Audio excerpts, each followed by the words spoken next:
Hello everyone, it is me, and today I'm going to read an article for you, and this article is called BBC to produce lighter content to attract Britons from poorer backgrounds. So this is just really weird article, and I'm going to decide to tell you it because I want to give my thoughts on it because it's quite weird. So let's start. Ofcom warns lower socioeconomic viewers feel persistently underserved by broadcaster. So I'm first thing I'm confused about. I think Ofcom is like an engineering company that fix radio towers, but apparently not. I don't know, or maybe they leaked it out. BBC will redirect its television budget to make lighter dramas and comedies, in the belief that it will appeal to Britons from poorer backgrounds. The broadcaster also said it will try to attract viewers from lower socioeconomic groups by making sports documentaries and crime shows after criticism from Ofcom. If I'm going to stop for a moment, like I said before, I might be wrong, but I think Ofcom is just a engineering company that just fix satellites, etc., fix servers. Why would they be giving criticism to the BBC about the content? I thought it just fix radio stations, but I could be wrong. I think I am, just from this alone, that these audiences are more likely to watch commercial outlets such as ITV. While the corporation remains highly valued and used by most Britons, the media regulator found that the national broadcaster was struggling to have reach from younger and less privileged backgrounds who have persistently felt underserved by the BBC. This potentially undermines the universal licence fee model, where every household consuming any live television or iPlayer pays £159 a year. Well, yeah, that's a pretty decent point. Like, why? Why do you have to pay a licence fee just to watch I'm pretty sure, I might be wrong, but I'm quite certain that the only reason why we have licence fees in the UK is because of the BBC, because it isn't privately owned, it's nationalised. It's a nationalised service for some reason. That's something that Margaret Thatcher didn't do, privatise the BBC. So till to this day, we are paying for a television service, for a television channel, basically. And also, I'm going off side of it, but does the BBC have adverts? I'm not sure if it does or not. But even if it doesn't. Why should people have to pay for a TV channel? It's nothing major. It's not life-saving. Anyway, the broadcaster has already brought back BBC Three as a live television channel. Wait, was BBC Three gone for a moment? I don't know. I think what I know about the BBC is that BBC is just general television program just for adults. With BBC Two, it's more older people. That's its target audience. And BBC Three is for younger people, the young BBC Three. As a live television channel, 6 years later, making it online only, in a bid to reach poorer viewers outside London, aged 16 to 34. I'm gonna stop for a moment. I don't think it's because about poverty issues. I think it's because just as a whole, everyone is turning to more internet now rather than television, and also people probably don't want to pay a license fee for something that they probably will rarely to hardly use. And I agree with it. Yeah, I wouldn't pay a license fee. Ofcom praised BBC Three's successes such as RuPaul's Drag Race UK v The World. I think that's versus the world. So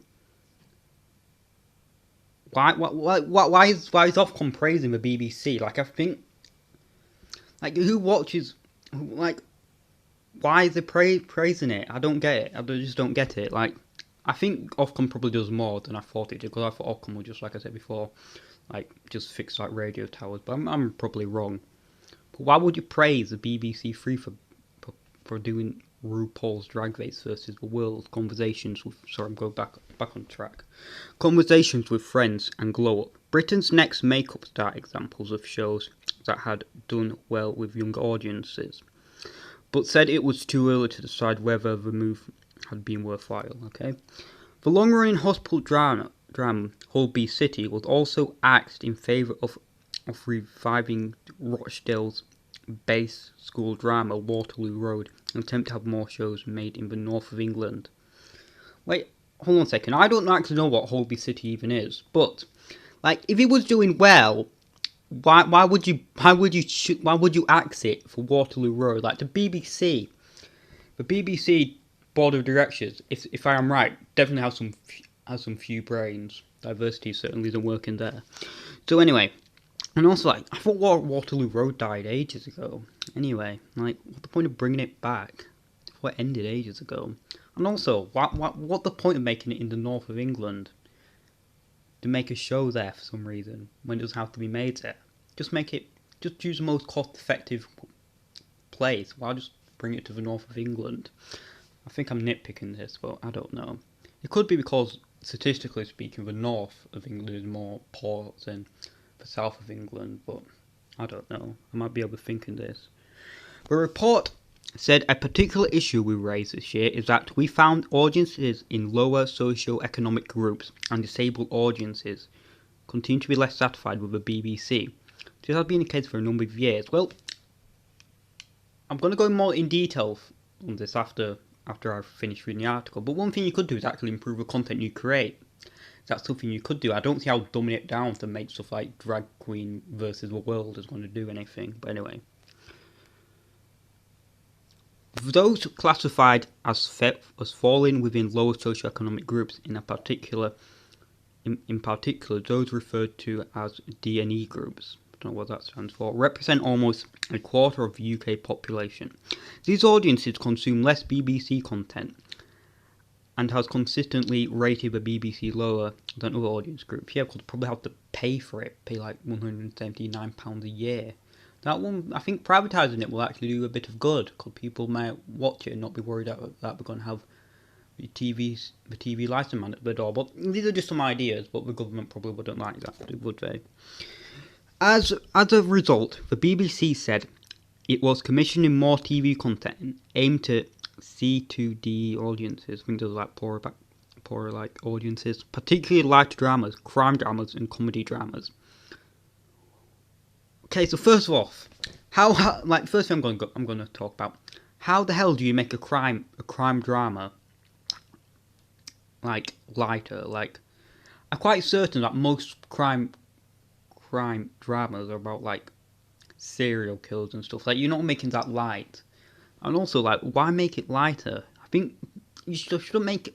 Like, I'm not one of those people who think everything should be darker or anything just for the sake of it, just because it's for grown-ups. But like, don't make it lighter, because that's just going to make it worse. Like, you can't really make crime drama series very like funny, can you? And comedy isn't funny enough as it is. Why make it even worse? As well as factual entertainment competition formats and sports documentaries. Like, what sport documentaries particularly like to begin with? Like, I don't think it was really inappropriate, but I never watched one, so I could be wrong. It will focus on sports via BBC Radio 5 Live and BBC Sounds. To reach these groups alongside some targeted speech and music output on BBC Sounds. One structural problem the BBC faces is that while older listeners and viewers grew up with the corporation services and then stuck with the BBC throughout their life, the corporation is struggling to build the same deep bonds at a young age with modern audiences. Despite investing heavily in podcasts aimed at younger listeners, the number of BBC Sound users aged 16 to 34 is a flat 570,100 a week. Below the BBC target, the corporation said it would invest in sports content and other material in order to grow its audience reach among poorer audiences, a category that includes around a quarter of the population.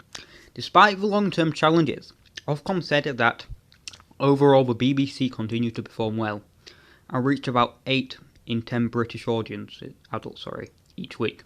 It is also the UK's primary source for news, reaching 73 of UK adults. Yet its audiences is smaller among children. Yeah, because what children are going to watch BBC? They're probably watching CBBC. Potentially setting up further problems for future good. This partly because while toddlers and their parents are big fans of CBBS, yeah, the broadcaster is struggling to convince older kids to watch CBBC program. It's like, yeah, like I remember, I haven't watched the CBBC in a while, but like before I remember, content was just getting worse and boring. Like I remember, I have a sister, and she used to watch this show called The Next Step, and it was on CBC, and it was boring as hell. It was awful. It's like watching paint dry. So yeah, I can understand why not many kids want to watch CBBC anymore, rather than YouTube and TikTok. Well, yeah, of course. Like objectively, they're probably better as well. How to lure these audiences back in adulthood is a major concern for a corporation already struggling with a license fee freeze. Good, I'm glad. Might have to consider privatising it now, but I don't think that will happen. On Wednesday, Ofcom gave permission for the BBC to increase the amount of archived material on its iPlayer streaming services. That sounds fair.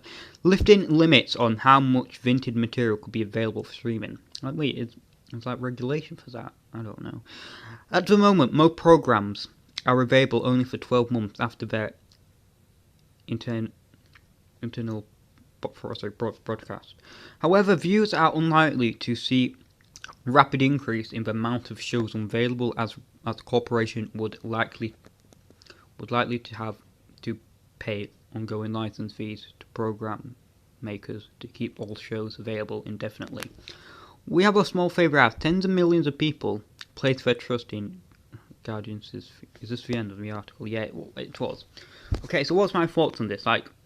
If you want people to watch your television channel, actually produce good content, and also it does seem like they're talking down to like people from poor socioeconomic backgrounds as well, saying that they need like content because they're stupid and stuff like that as well, because they can't handle deep actual mature content because they're poor as well.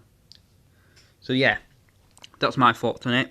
I thought it was just a really weird article. Like, why bother? Just keep the shows running how they are. Just produce good content. Don't make it worse by making shows, whatever the show was called, Drag Queen versus Planet Mars or something like that. I can produce good shows. So anyways, that's what I mean about it. Hopefully this will cover BBC enough for it to privatise or be gone forever. I would rather it be gone forever because it's stupid. It was a waste of time. So anyway, seems like the British Broadcast Corporation is trying to widen the audience. Will it work? I hope it doesn't, because I don't like the BBC. And also, because it's just like, it's boring, and it takes taxpayers' money away.